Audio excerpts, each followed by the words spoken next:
Welcome to Pro Tips. Please like, share and subscribe. तो हम तो स्टॉप लॉस लगाने से डरते हैं, आप वो काम एक और ब्रेक तो इसे अवॉइड रखेंगे भाई। पेटीएम को अभी भी ये रिस्क अवर्स हैं तो अवॉइड कैटेगरी में रख दीजिएगा। दिखाइए एचडीएफसी बैंक का स्टॉक स्क्रीन पर। 1724 साल के हाईज, ये उन लेवल से 25% नीचे कामकाज करता हुआ। अमरीश सर, ये कंपनी भूल गई कि एक सेक्टर लीडर है, ये कंपनी भूल गई कि एक मल्टी बैगर है, ये कंपनी भूल गई कि हम सबको बहुत पसंद आती थी। परफॉर्म करके नहीं दे रही लंबे अरसे से, और अब तो तमाम बड़े बड़े कॉर्पोरेट डेवलपमेंट्स के सामने खड़े हुए। एचडीएफसी बैंक में क्या करूं सर?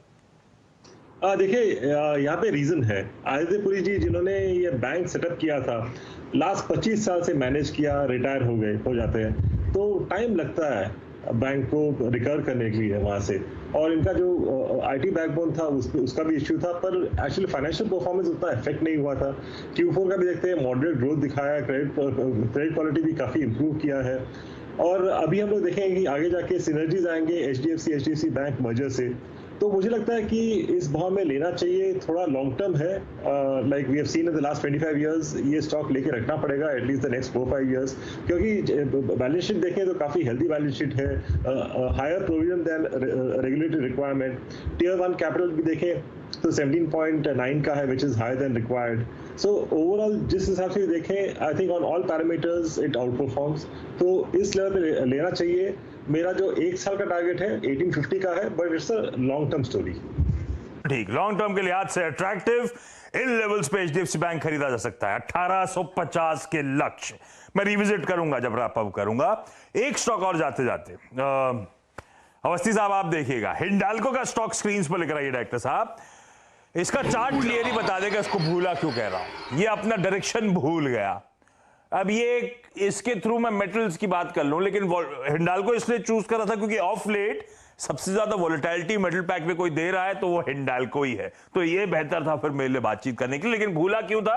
लगातार बहुत सॉलिड रेटिंग और इक्वली स्ट्रांग, बल्कि रेटिंग से ज्यादा तगड़ी ये करेक्शन मोड में आया हुआ है, इस तरह की पिटाई हुई है। क्या करूं अवस्थी साहब इस भूले स्टॉक का? इन लेवल्स पर हिंडाल्को अपने ईयर हाई से 33% नीचे कामकाज कर रहा है।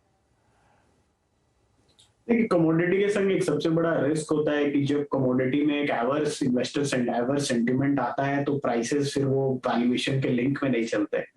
बट मुझे लगता है इस करेक्शन के बाद पूरी कमोडिटी स्पेस ही अगर मैं देखूं तो ज्यादातर स्टॉक्स आपको 6 से 8 के मल्टीपल पे अवेलेबल है। तो मुझे वहां से ज्यादा करेक्शन की उम्मीद नहीं है। अगर सेंटिमेंट वाइज थोड़ा वीकेंड होता भी है, या तो आप एकदम डिमांड डिस्ट्रक्शन की तरफ देखें, तो अगर मुझे बेट करना हो तो मेरे हिसाब से एल्युमिनियम और copper probably better insulated segments होंगे बाकी सेगमेंट्स के मुकाबले। और जो प्रॉब्लम्स है वो भी मुझे नहीं लगता कि इतनी जल्दी रिजॉल्व होंगी। तो इन वैल्यूएशंस पे मुझे लगता है अगर आपके पास है तो बने रहना चाहिए, और थोड़ा थोड़ा करके आप ऐड भी कर सकते हैं। बिल्कुल ठीक, होल्ड करें या फिर ऐड भी कर सकते हैं इन लेवल्स के आसपास। क्विकली रैप अप कर देता हूं। आईटीसी खरीदारी करनी है, 280 वाला टारगेट बढ़ाकर हो गया है 340 स्टॉक के लिए। टीसीएस एक अवॉइड है, इन करंट वैल्यूएशंस पे भी अच्छे खासी फॉरवर्ड डिस्काउंटिंग चल रही है, सब कुछ प्राइस्ड इन नजर आता है। अभी भी ऐसा कुछ नहीं हुआ कि पिटाई के बाद अट्रैक्टिव हो गया है। मारुति बाय है, और किसी भी डिप्स में और अच्छे मौके हैं स्टॉक को और एक्यूमुलेट करने के। डॉक्टर लाल पैथ लैब्स आधा हो चुका है हाई से, लेकिन अभी भी वैल्यूएशंस के लिहाज से एक्सपेंसिव ही नजर आएगा, अवॉइड रखिए इसको।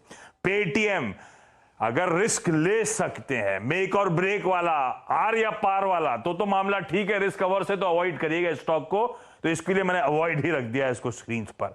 एचडीएफसी बैंक के लेवल्स पे अट्रैक्टिव है, 1300 सवा 1300 के जोन्स पे जहां पे खड़ा हुआ है।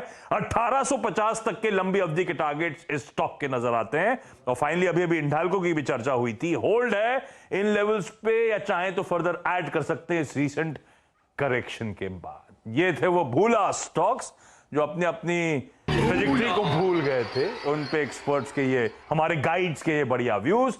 अमरीश जी, अवस्थी साहब, आप दोनों का बहुत बहुत धन्यवाद वक्त निकालने के लिए, और आप सबका थैंक यू सो मच इस खास पेशकश को देखने के लिए। नमस्कार।